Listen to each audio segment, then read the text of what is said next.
guys, welcome to this week's video. So this week I'm going to show you how I made Starch the Candycorn kitten. So she will be up for grabs in my shop.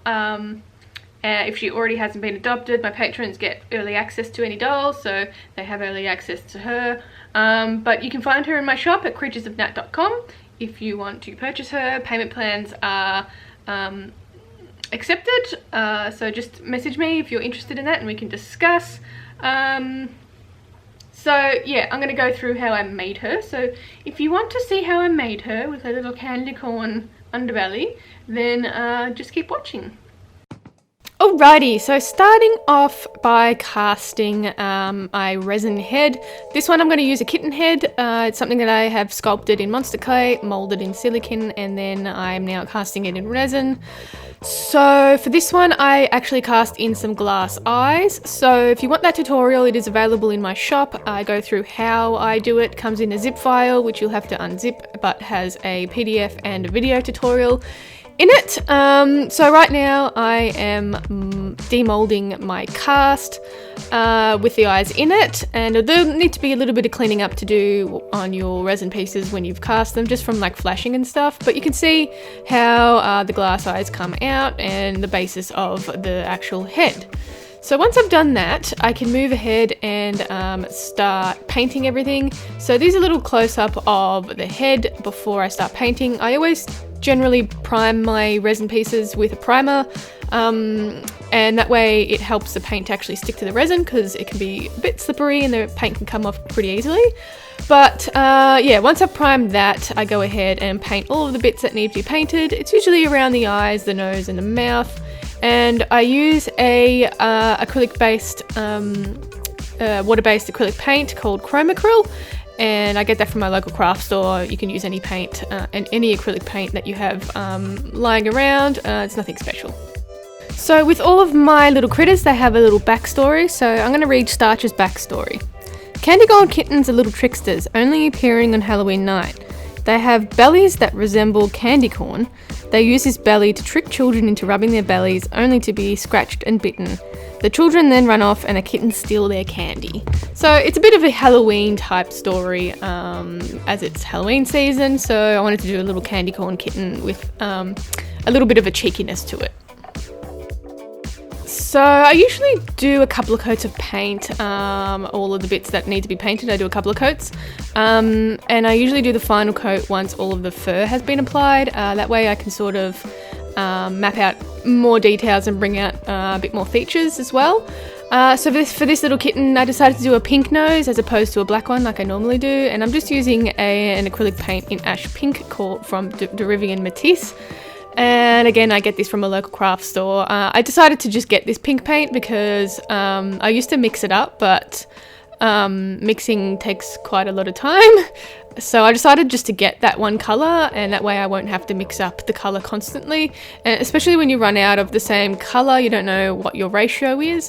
So sometimes the colour ends up looking a bit different. So just to speed things up a little bit, I decided to get a colour that I was happy with, which is this nice baby pink colour.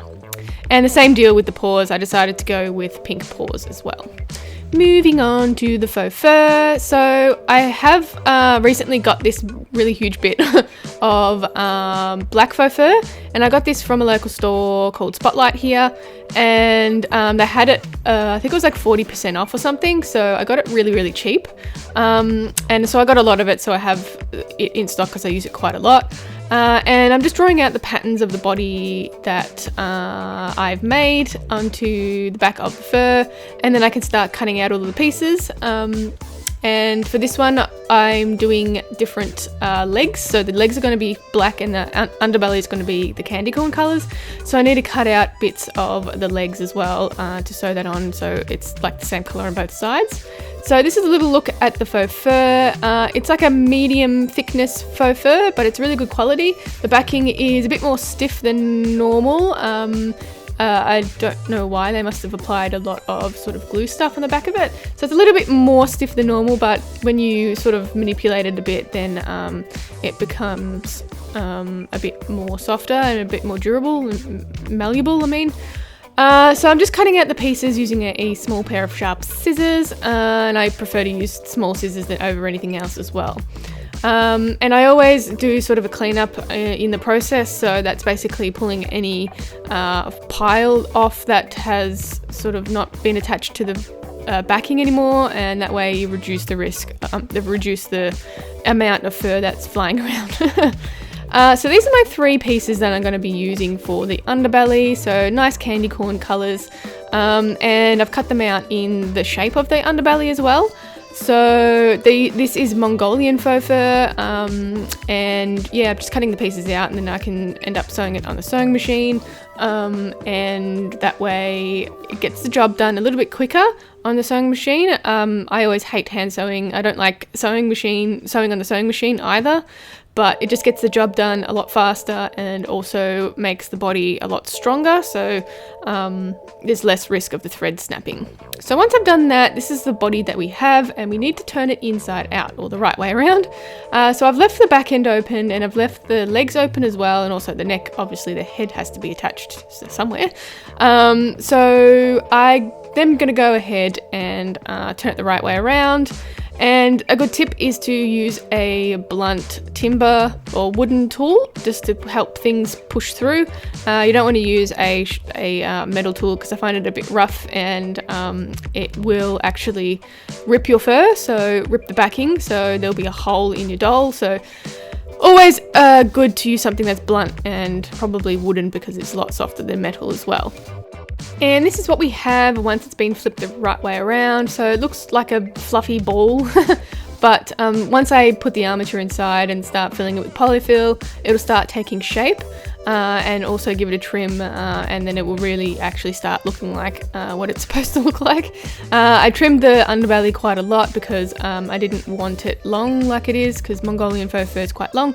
So I gave it a pretty harsh trim, making sure that it's not too short anyway. So once the armature's inside, the armature on this doll is a wire armature, so I have a tutorial in my shop if you're interested in learning how to make that armature. You can find it in my shop, same deal as the casting glass eye tutorial. So I'm just gluing the body of faux fur onto the head, on the resin head, and I use just a fabric glues, nothing special. You can find it in your local craft stores. And I leave that to dry overnight, and once I'm happy with the way it's been attached, I go ahead and start sewing it all up. So I use a lattice stitch to sew up all of the ends, and I have a video if you don't know what a lattice stitch, you can check it out on my channel. But yeah, and I always use a good quality thread as well to make sure that it is a little bit stronger than crappy thread. And the same deal as the head, using that same fabric glue to attach the faux fur to the resin. I load it up quite a lot just to make sure it has a nice grip and actually gets embedded into the fabric, but not too much. You'll work it out once you've done it a few times how much glue you actually need and how much pressure, because sometimes it can seep through. So once that's all dry and I'm happy, I then move ahead to attaching all of the fur. And this is a technique that I've come up with over a number of years, but just give it a go, and you might come up with a technique that suits you better. So this is what we have after all of the fur's been applied. Nothing's been trimmed at the moment, so it's a bit scraggy. And then once I've given it a trim, this is what we have. I'll probably still give it a further trim. I just sort of do a rough trim to see how everything looks. I will have a tutorial or tips video on my Patreon about trimming very, very soon. So if you're wanting to know that, you can head over to my Patreon and join, and you'll get access to lots of videos. So once I've done that, just go ahead and clean up all of the areas that need to be cleaned up, mainly around the eyes with the faux fur, and again giving that final coat of paint and detail that needs to be added again. And I use the same water-based acrylic paint, and I also use a fabric paint from the brand Jacquard. I do a combination of the two just to make sure if I'm doing anything like thicker that's on the faux fur, I tend to use a fabric paint, and if I'm doing things in the resin, then I will go for the acrylic paint. And just cleaning up the mouth area as well. I went a little bit overboard in the mouth area, so just picking all the stuff out to make sure that I have that line again. And then now I can add the rest of the details, like the whiskers and stuff. I have a video on my Patreon if you want to know how I do whiskers. And this is the final one. So she will be up for adoption if she hasn't already been purchased. So you can head to my shop at creaturesofnat.com to find if she's still there. And I want to thank my patrons for supporting me for another week. Thank you very, very much. I really do appreciate it.